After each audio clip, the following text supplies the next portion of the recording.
Assalamualaikum warahmatullahi wabarakatuh. Salam sejahtera bagi kita semua. Salam Om Swastiastu, Namo Buddhaya, salam kebajikan. Bersama kami dari kelompok 6 Ekonomi Sumber Daya Alam yang terdiri dari saya sendiri Musyafa, ada Ahmad Ubaidillah, Cynthia Isnaini, Adian Faizatul Ilma, dan Siti Nuridayanti Rahman. Dengan bangga mempersembahkan video pemaparan kami yang berjudul Penggunaan Alat Tangkap Bom pada Nelayan. Dan berikut adalah penjelasannya. Yang pertama yaitu identifikasi masalah. Apa sih yang terjadi dari video YouTube yang kita ambil sebagai acuan untuk tugas ini?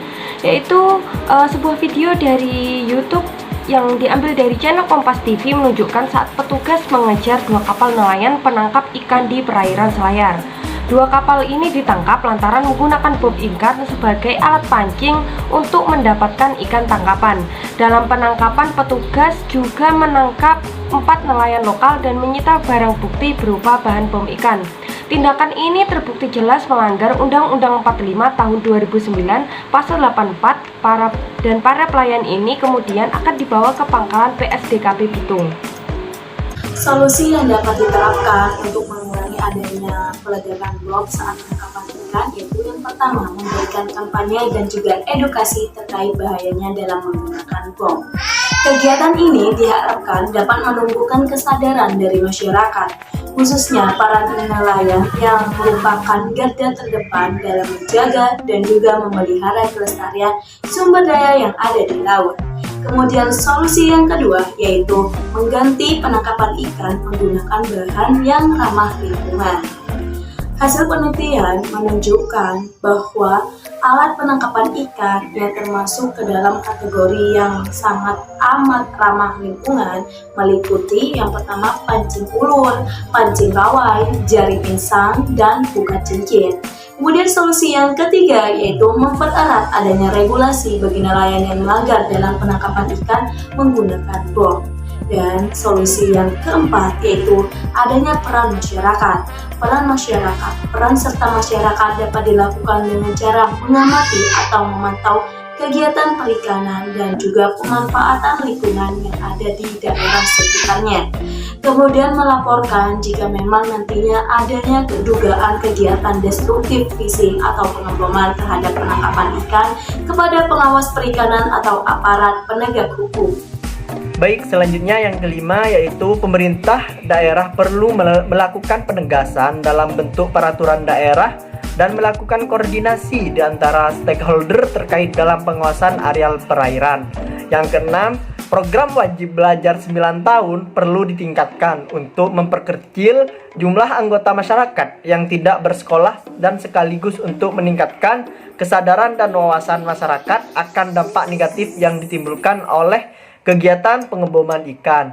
Nah, selanjutnya yaitu yang ketujuh. Nah, yang ketujuh ini upaya penumbuhkan kesadaran nelayan atas dampak yang timbul dari penggunaan alat menangkap ikan destruktif perlu diimbangi dengan melibatkan mereka dalam kegiatan menjaga kelestarian lingkungannya sendiri. Nah, yang terakhir yaitu penggunaan bom ikan dalam aktivitas penangkapan ikan di perairan dapat mengancam kelestarian lingkungan laut sehingga semua stakeholder perlu disadarkan untuk tidak menggunakan bom dalam kegiatan penangkapan ikan. Peran stakeholder dalam penanganan penggunaan alat tangkap berupa bom pada nelayan. Peran stakeholder yang pertama adalah pemerintah. Kementerian Kelautan dan Perikanan atau KKP melalui Direktorat Jenderal Pengawasan Sumber Daya Kelautan dan Perikanan atau disebut juga dengan PSDKP menggelar kampanye dan edukasi penanggulangan destructive fishing.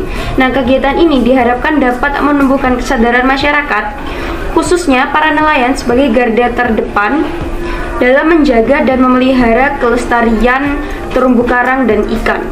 Kegiatan kampanye penanggulangan destructive fishing ini dimaksudkan untuk menumbuhkan pemahaman dan kesadaran para nelayan sehingga tumbuh rasa memiliki, mencintai dan menjaga lautnya agar tetap lestari. Salah satunya dengan tidak melakukan penangkapan ikan dengan mengebom atau membawa racun. Nah, upaya lainnya yang dilakukan adalah sosialisasi dari rumah ke rumah untuk menyampaikan ancaman descriptive phishing terhadap sumber daya serta peraturan-peraturan yang melarang kegiatan descriptive phishing ini. Selain memberikan sosialisasi secara lisan, tim juga memberikan dan menempelkan himbauan yang bertuliskan lautku bebas bom ikan di kapal-kapal nelayan dan rumah-rumah nelayan. Peran stakeholder yang kedua adalah masyarakat. Nah, dengan luasnya wilayah laut Indonesia, terdapat keterbatasan pemerintah untuk mengawasi kegiatan descriptive phishing. Nah, mulai dari keterbatasan personil pengawas, kapal pengawas, dan jangkauan wilayah yang sangat luas.